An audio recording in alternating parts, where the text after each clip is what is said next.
सम्मानित मंच और पाटलिपुत्र की धरती पर भाईचारा और एकता को जिंदा करने के लिए जो वर्तमान में माहौल पूरे हिंदुस्तान में बना हुआ है, उसी माहौल के तहत आज पाटलिपुत्र की धरती पे चाहे वो राष्ट्रीय जनता दल हो या भारतीय जनता पार्टी हो, इन दोनों ने मिलकर के इस पाटलिपुत्र की धरती पे जहर बोने का काम किया है और उस जहर को खत्म करने का ठेका आपका अपना भाई, आपका अपना बेटा, आपका अपना साथी फारूक रजा ने उठाया है। नौजवान साथियों, मेरी मां बहनों, पत्रकार बंधुओं, आज हमारा देश काफी मुसीबतों से घिरा पड़ा है। आज हमारे देश में नफरतों की बयार चल रही है।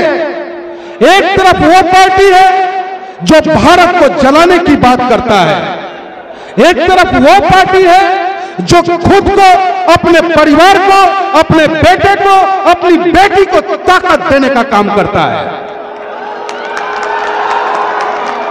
और दूसरी तरफ वो पार्टी है जो हिंदुस्तान के कमजोर लोगों के दर्द को महसूस करता है। वो पार्टी है जो मजलूमों की आवाज को बुलंद करता है। वो पार्टी है ऑल इंडिया मजलिस-ए-इत्तेहादुल मुस्लिमीन, और उस पार्टी का नेता बैरिस्टर असदुद्दीन ओवैसी साहब जालिमों की आंखों में आंखें डालकर हिंदुस्तान के कमजोर लोगों की हक की बात करते हैं। जिंदाबाद जिंदाबाद जिंदाबाद। आज जिस पाटलिपुत्र की धरती पे हम खड़े हैं, जहां ये नौजवानों, ये सरों का समंदर और सैलाब है, ये गवाही देता है कि अब तक शासन करने वाले लोगों ने इन लोगों पे जुल्म किया है, इनके साथ इंसाफ नहीं किया है। मैं पूछना चाहता हूं इस मंच के माध्यम से, ऑल इंडिया मजलिस-ए-इत्तेहादुल मुस्लिमीन पूछता है राष्ट्रीय जनता दल से, लालू यादव जी का सम्मान मैं करता हूं, लेकिन उस लालू यादव का सम्मान करता हूं जिस लालू यादव ने गरीबों के जवान को ताकत दी थी, लेकिन मैं उस लालू यादव का सम्मान नहीं करता जो एक धृतराष्ट्र की तरह अपने 10वीं फेल बेटा को मुख्यमंत्री बनाकर हमारे और आपके ऊपर शासन करना चाहता है।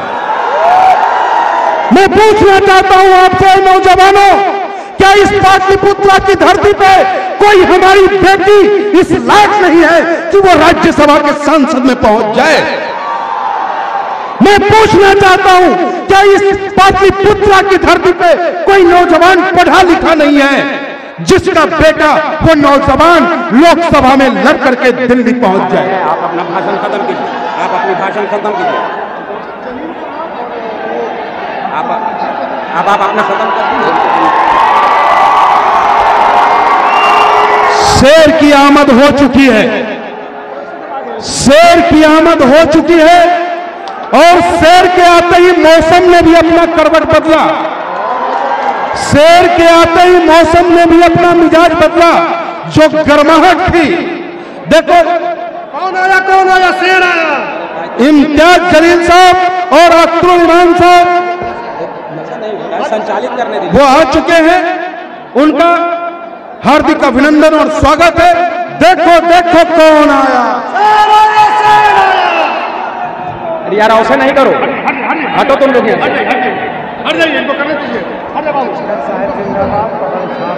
आप सबों से यह गुजारिश है कि मेहमान खुसूसी बैरिस्टर असदुद्दीन साहब तशरीफ ला चुके हैं, आप सब उनके लिए जगह दें, और जब वो यहाँ तशरीफ लाएं तो लंबे हाथों से उनकी ताजीमियत का, आप जो ताजीमियत के साथ इस्तेमाल करें। देखिए उनकी गाड़ी आ रही है, बोलिए बैरिस्टर असदुद्दीन ओवैसी साहब जिंदाबाद, AIMIM जिंदाबाद, नकीब मिल्लत जिंदाबाद, बैरिस्टर असदुद्दीन ओवैसी जिंदाबाद, पतन छाप जिंदाबाद। मैं यहाँ के मुकामी लोगों से एक बार फिर गुजारिश करता हूँ कि आप सब बीच से एक ऐसी जगह दें जहां से आराम से आपके हर दिल अजीज मेहमान खुसूसी इज्जत माफ बैरिस्टर जनाब असदुद्दीन ओवैसी साहब मंच तक आ सके। देखिए आपके बीच में है वो, आप जगह देते जाएं, नारों से तालियों से आप उनका खैर मकदम करें। अजीमाबाद पाटलिपुत्र उससे नहीं होता है। मैं बैरिस्टर असदुद्दीन ओवैसी जिंदाबाद, बैरिस्टर असदुद्दीन ओवैसी जिंदाबाद, AIM जिंदाबाद। देखो देखो कौन आया। मैं आप सबों से गुजारिश करता हूं कि बड़े एहतराम बड़े इज्जत से देखिए आपके बीच से वो चल कर आ रहे हैं, जगह देते जाएं।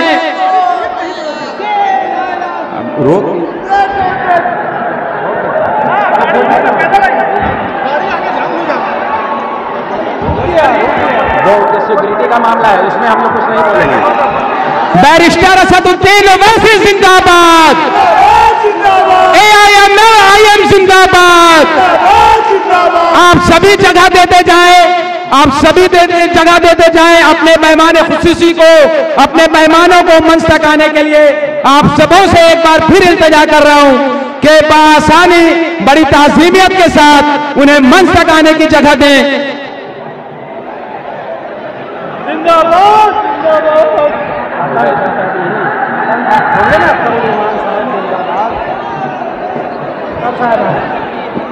अख्तरुल ईमान साहब जिंदाबाद, पतन छाप जिंदाबाद, 11 नंबर जिंदाबाद, पाटलिपुत्र लोकसभा की आवाम जिंदाबाद, बैरिस्टर साहब जिंदाबाद। आपके मेहमान यहाँ मंच पे आ चुके हैं। मैं आप सबों से उनका तारुफ करा दूं। अभी मैं आपके सामने जो कि AIM के राष्ट्रीय प्रवक्ता है आदिल हसन साहब, बेबाक बोल के मालिक हैं, टीवी से लेकर सड़कों तक इनकी आवाज गूंजती है। मैं चाहूंगा आदिल हसन साहब से कि वो यहाँ पोडियम पे आए और अपनी बातों को रखें। जनाब आदिल हसन साहब आइए। अस्सलामु अलैकुम व रहमतुल्लाह व बरकातुहू। पाटलिपुत्रा तैयार है? बैरिस्टर असदुद्दीन ओवैसी साहब के सिपाही लोग तैयार है? फिरोज भाई को लोकसभा भेजना है? फारूक भाई, फारूक रजा साहब, आपके इस मिट्टी के लाल हमारे बीच, हमारे साथ इस कारवां में हमारे बिहार के प्रभारी जनाब माजिद हुसैन साहब हैं, जो MLA है नामपल्ली के, और आपके अपने और हम लोग के अपने बिहार के रियासती सदर जनाब अख्तरुल ईमान साहब हमारे बीच है। हम लोग काराकाट लोकसभा से चलकर आ रहे हैं, जहां पर सुबह बैरिस्टर असदुद्दीन ओवैसी साहब का दोपहर में और शाम में काम हुआ था, क्योंकि सदर मजलिस का कॉल कि आप लोग आगे बढ़िए, मैं आ रहा हूं, क्योंकि यहां पर टाइम का, इलेक्शन कमीशन का टाइम का मामला होता है, इसलिए हम लोग माजिद साहब, अख्तरुल ईमान साहब, हम लोग आपके बीच आए। दोस्तों, बुजुर्गों, अजीजों, ये चुनाव आपका है, ये चुनाव मजलिस इत्तेहादुल मुस्लिमीन का है। मैं फुलवारी हो पाटलिपुत्रा का लोकसभा के तमाम जिम्मेदार और तमाम मेरे युवा साथी जो सुबह से लेकर इस प्रोग्राम को कामयाब करने में लगातार जद्दोजहद किए, सुबह शाम लगा दिया, तमाम लोगों को आपको हम सलाम करने आए हैं। दोस्तों, बुजुर्गों, अजीजों, ये चुनाव मजलिस इत्तेहादुल मुस्लिमीन ने 2015 में सीमांचल किशनगंज में शुरू किया था। ये कारवां 16 अगस्त को किशनगंज में ये कारवां शुरू किया था। वो कारवां आज फारूक रजा साहब के लोकसभा इलेक्शन में ये कारवां का पटलिपुत्रा की सरजमी यानी 10 साल हमें सीमांचल से पटना आने में लगा।